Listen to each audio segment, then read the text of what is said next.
鸿蒙初开，无极而生太极，两仪四象演化，万物生发。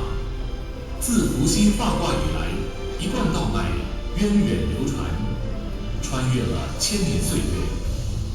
名称源自于孔子所说“吾道一以贯之”，主张道本一体，理无二致之一贯一理，倡导尽心知性以知天，尽人道达天道，以儒为本，以弘扬中华文化为用，代代传承，日新又新。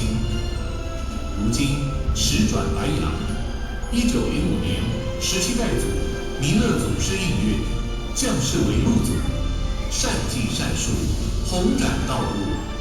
1930年18代祖张天然师尊、孙卫民师母承续道脉，开启亘古未有的普渡盛况。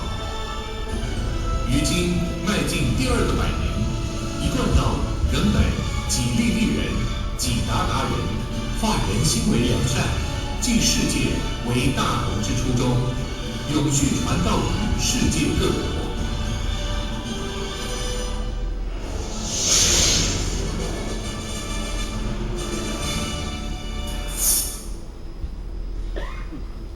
新歌兵老真人出生于清朝光绪12年，民国前26年，西元1886年。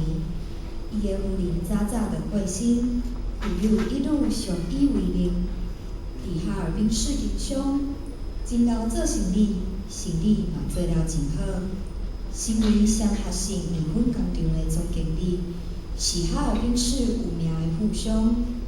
伊笃信佛教，相信众生奉行的道理，因此对贫苦有医者，多有救济。